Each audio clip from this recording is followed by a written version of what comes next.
Assalamualaikum warahmatullahi wabarakatuh teman-teman.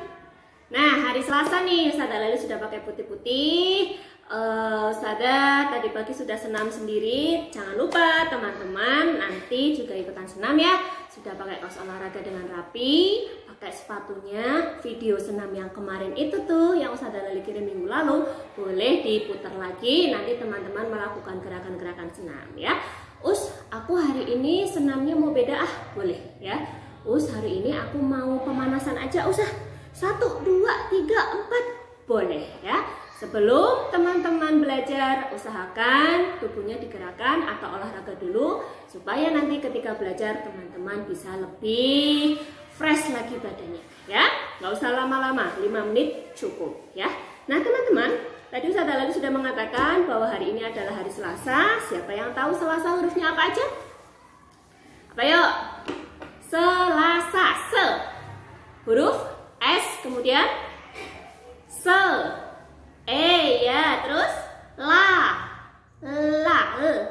Huruf L, pintar. La, tutu buka, mulutnya membuka, berarti huruf A. L sama A, la. Sa, berarti huruf S sama A. Ustazah tulis yuk.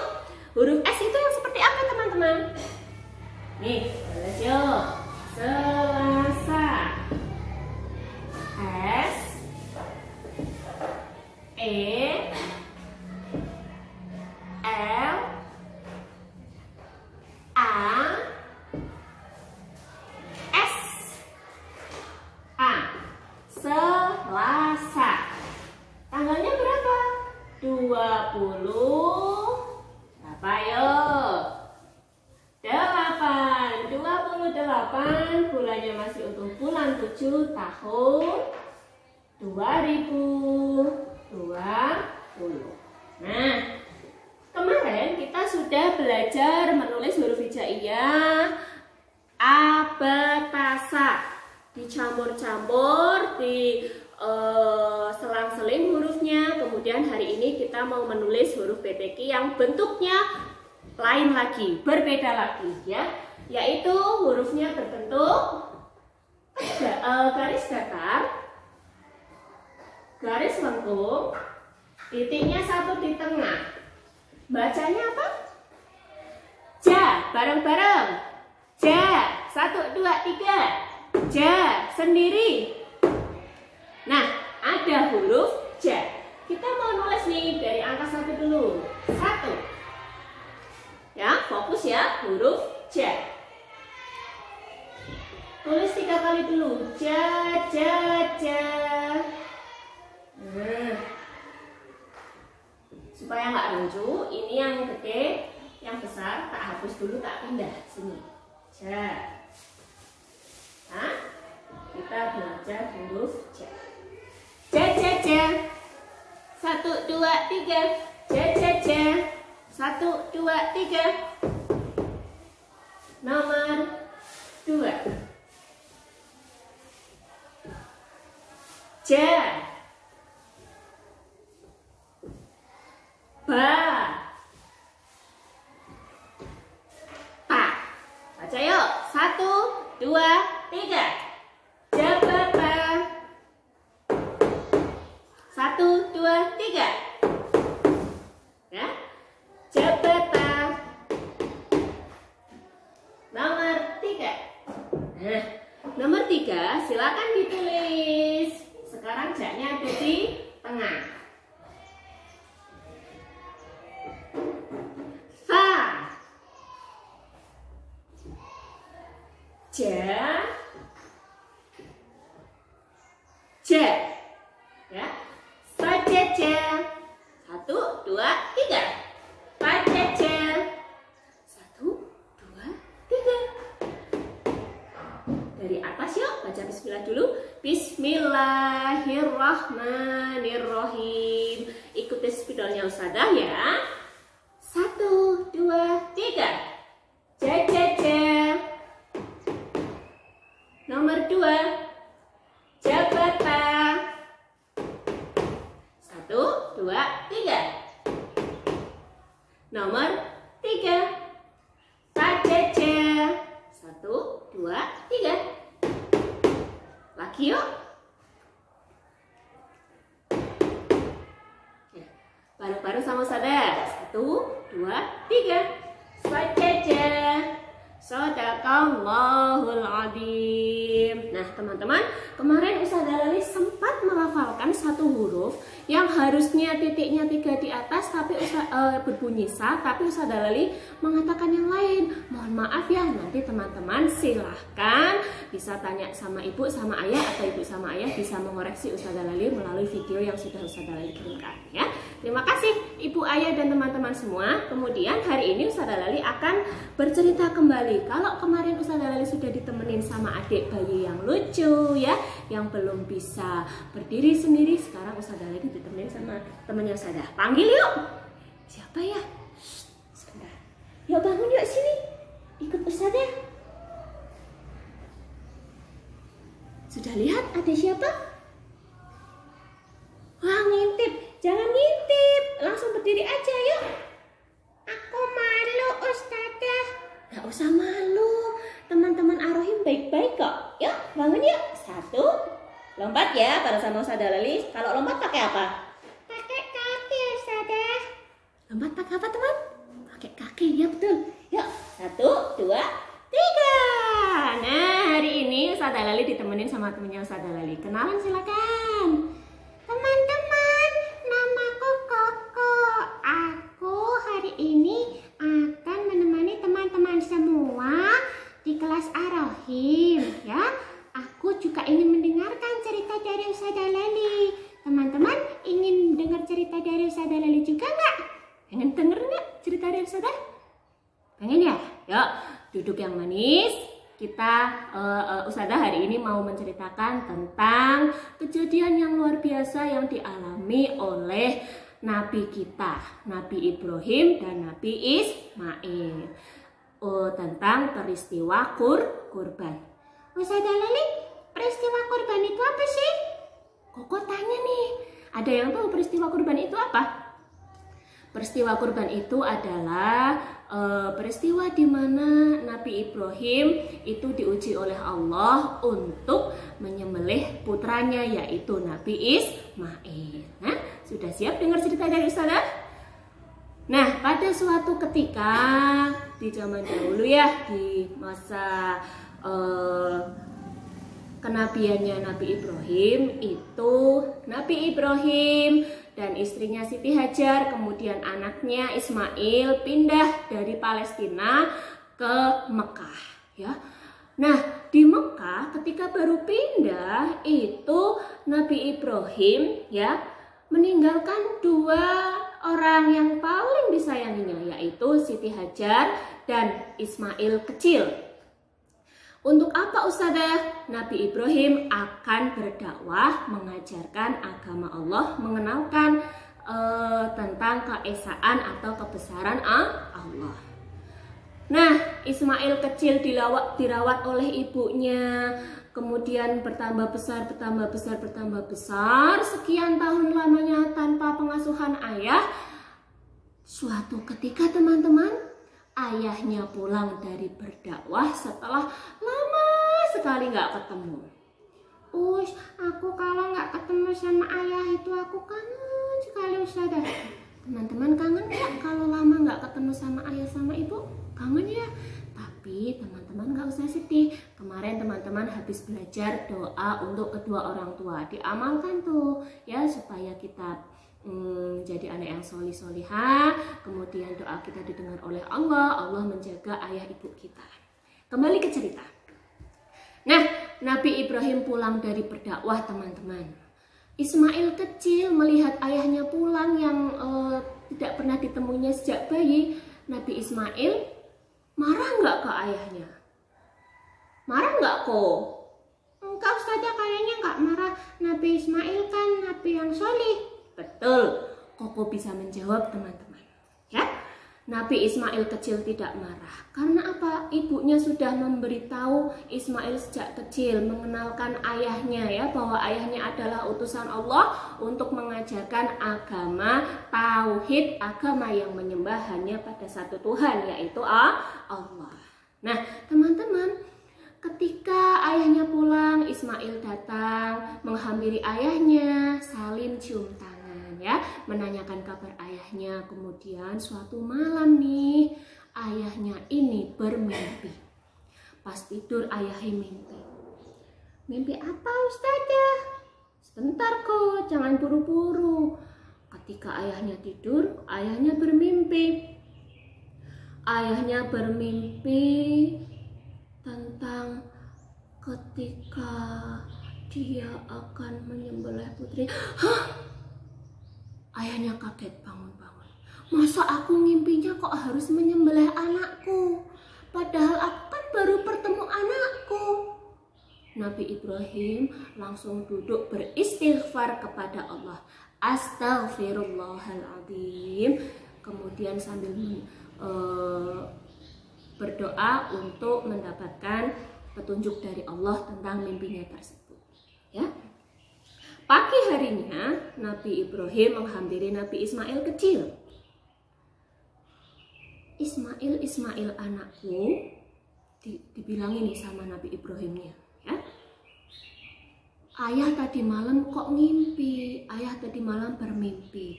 Ayah bermimpi diutus oleh Allah untuk menyembelih kamu.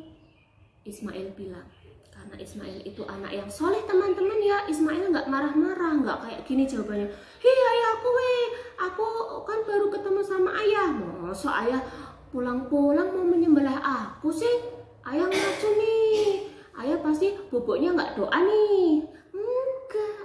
Nabi Ismail kecil nggak seperti itu, karena Nabi Ismail itu adalah anak yang soleh. Dia berkata kepada ayahnya, ayah, jika itu memang perintah dari Allah, maka lakukanlah Allah. Lakukan saja ayah. Insya Allah ayah akan mendapati aku sebagai salah satu orang-orang yang sabar ya. Kemudian Nabi Ismail digendeng oleh ayahnya menuju ke sebuah bukit. Ya. Ismail kecil diikat tangannya, kemudian dibaringkan di tanah. Kemudian ketika Nabi Ibrahim akan menyembelih, sudah siap-siap nih akan menyembelih anaknya atau Ismail kecil, Ismail berkata kepada ayah, Yahya, untuk sebagai salam perpisahan kita, tutup mataku ya, supaya nanti ayah tidak keberatan untuk melakukan perintah dari Allah. Kemudian sampaikan salamku untuk ibu ayah, katakan kepada ibu bahwa aku sangat menyayangi ibu.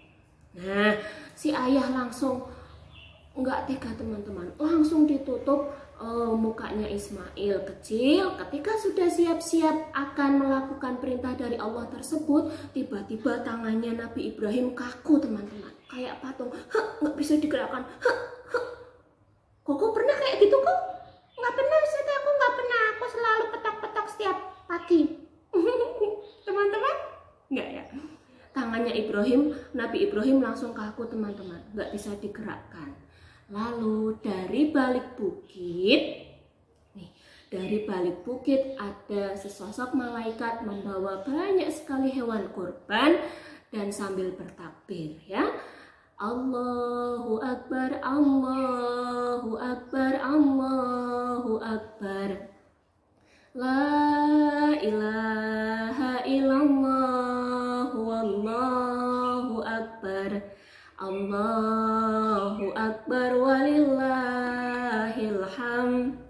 Nah, itulah wujud pertolongan dari Allah dan sebagai apresiasi atau hadiah dari Allah untuk Nabi Ismail dan Nabi Ibrahim, bahwa Nabi Ismail dan Nabi Ibrahim sudah menunjukkan bahwa mereka mau mengerjakan segala sesuatu yang diperintahkan oleh Allah ya. Teman-teman, dari kisah tersebut ada banyak sekali yang bisa kita ambil. Yang pertama yaitu kita harus menjadi anak yang solih solihah, manut sama ibu sama ayah. Yang kedua, kita harus percaya bahwa di setiap kesulitan kita pasti Allah akan membantu kita selagi kita mau berdoa, kita mau berbuat baik. Yang ketiga, Ya, yang ketiga, seorang ayah dan seorang ibu pasti itu selalu mencintai anaknya ya. Makanya tugas kita sebagai anak harus selalu patuh, selalu berbakti dan mendoakan orang tua kita. Paham ya? Kalau berdoa gimana? Tangannya diangkat. Kalau berdoa gimana? Yang khusyuk, nggak usah cepat-cepat ketika melafazkannya. Paham teman-teman? Nah, Koko udah mendengarkan ceritanya Ustazah Lali, senang enggak? Senang Ustazah, aku senang. Kakakku jadinya pingin belajar terus sama Ar-Rahim nih. Loh, tapi kan Koko bukan Ar-Rahim. Koko habis ini harus pulang ke rumah ya. Nanti kalau sudah pulang ke rumah, Koko harus selalu patuh sama ayah dan ibunya Koko. Ya Kok ya? Salam dulu sama teman-teman Ar-Rahim. Teman-teman, dadah. Aku pulang dulu. Dadah teman-teman. Nah, teman-teman, Kokonya udah pulang. Yuk sekarang kita belajar. Tadi kita sudah mendengarkan cerita tentang Nabi Ismail dan Nabi Ibrahim, yaitu tentang peristiwa kurban. Nah, betapa pentingnya kita untuk selalu berbakti kepada orang tua kita ya.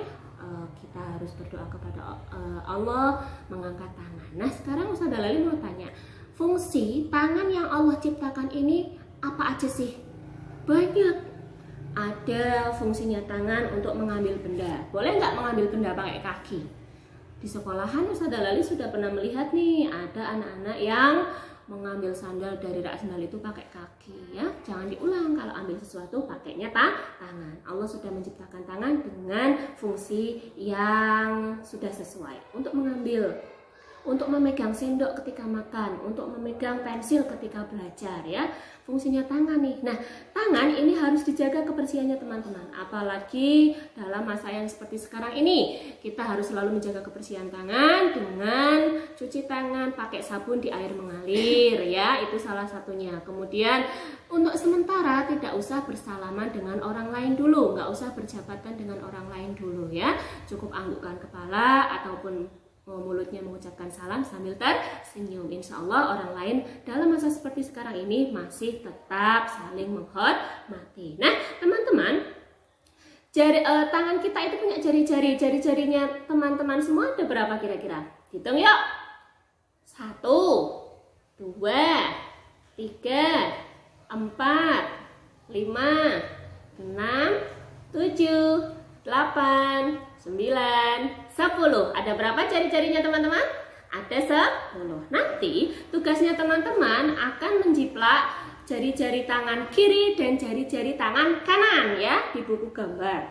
Yang urut ya, dibuka buku gambarnya. Nanti teman-teman bisa jiplak di sini. Ya, jangan langsung di tengah karena kita mau menjiplaknya 2, jadi samping kiri, samping kanan dan samping kiri ya.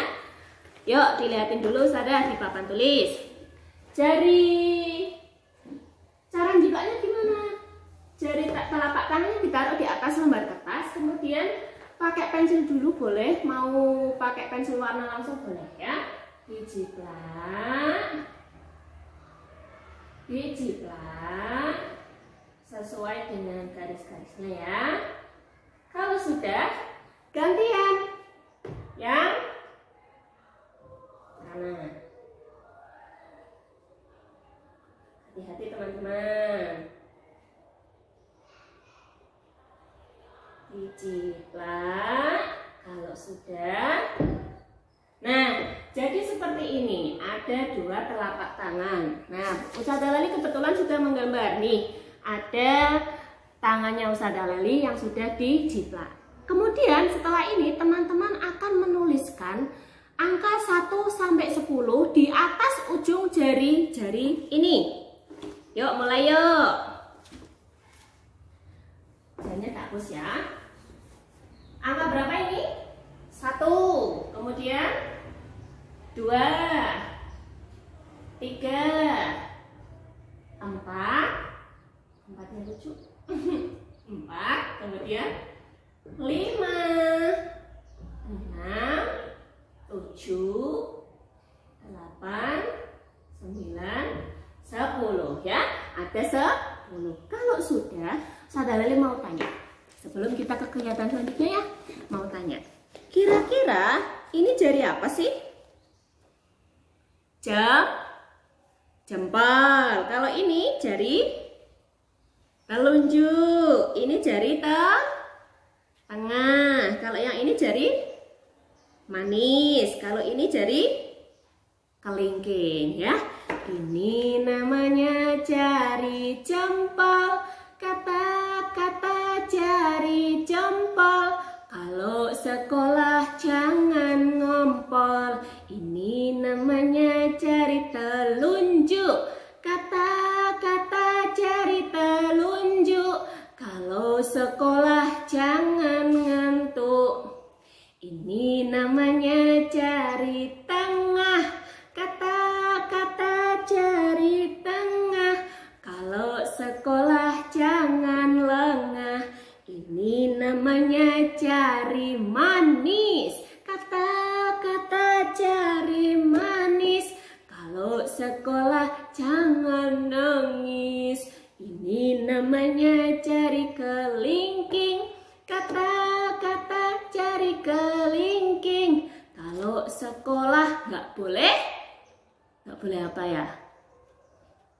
Aku nggak boleh kelingking, Ustazah. Kalau kelingking berarti aku ya nggak bisa mengikuti aturan. Karena teman-teman kelas Al-Hifz itu sudah jempolan semua, berarti sudah bagus semua ya. Ini nanti dijiplak di buku gambar, kemudian atasnya ditulis angka 1, 2, 3, 4, 5, 6, 7, 8, 9, 10. Kalau sudah nggak usah diwarnai teman-teman ya, cukup ditulis angkanya saja. Nah, yang kedua, teman-teman nanti akan mengeluarkan atau menyiapkan satu buah telapak tangan kecil. Kalau punya Ustazah Lali tadi yang besar-besar ya, karena ini telapak tangannya orang dewasa. Kalau ini telapak tangannya anak-anak, teman-teman sudah dibuatkan semua sama Ustazah Lali. Silahkan boleh diwarnai pakai krayon ya, diwarnai pakai krayon, bebas, terserah teman-teman mau mewarnainya pakai krayon warna apa. Kemudian kalau sudah warnai pakai krayon, digunting mengikuti garis-garisnya ya, jangan sampai kepotong garisnya dan harus rapi. Ketika sudah digunting nanti akan jadi seperti ini ya. Ustazah Leli sudah menyiapkan yang sudah digunting, sudah diwarnai. Kalau sudah, teman-teman nanti akan mengambil satu buah tusuk es krim. Kita mau menempel tusuk es krimnya di belakang pola telapak tangannya. Lemnya dibuka, kemudian yang dikasih lem itu bagian yang atasnya saja ya, bagian yang atasnya saja. Kalau sudah ditempel di belakangnya, nah, sudah jadi kegiatan hari ini ya. Jangan lupa dikasih nama di belakangnya, namanya masing-masing. Nanti Ustazah Lali pengen lihat ini dikumpulkan lagi di sekolahan. Paham teman-teman? Nah, kalau sudah, teman-teman kan sudah belajar tentang jari ya. Sekarang saya mau tanya, jari tangan kanan kita jumlahnya ada berapa? Tangan kanan saja ada 5. Nah, teman-teman, jumlah rukun Islam juga ada 5. Kemarin teman-teman sudah belajar mengucapkan 2 kalimat syahadat, kemudian sudah belajar tentang lagu pendiri NU, kemudian hari ini kita mau belajar tentang rukun Islam. Rukun Islam itu ada 5 Ustazah. Apa aja ya? Bareng-bareng yuk. 1, 2, 3. Rukun Islam ada 5. 1. Syahadat. 2. Salat. 3. Zakat. 4. Puasa. 5. Haji. Ya, lagi yuk. Rukun Islam ada 5. 1. Syahadat. 2. Salat. 3. Zakat. 4. Puasa. 5. Haji. Ya, nanti teman-teman di rumah dihafalin. Ustazah Leli tunggu pesan suaranya. Nanti Ustazah nilai di bukunya Ustazah. Fokus, tetap semangat belajarnya. Dari Ustazah sekian. Terima kasih. Wassalamualaikum warahmatullahi wabarakatuh. Dadah teman-teman. Besok libur, jadi teman-teman bisa beraktivitas di rumah sama ibu sama ayah. Libur dalam rangka apa Us? Karena 2 hari besok ada yang namanya hari Tarwiyah dan hari Arafah ya. Teman-teman boleh loh belajar puasa 2 hari sebelum kita menuju ke Hari Raya Kurban tanggal 10 Dzulhijjah. Terima kasih. Bye-bye.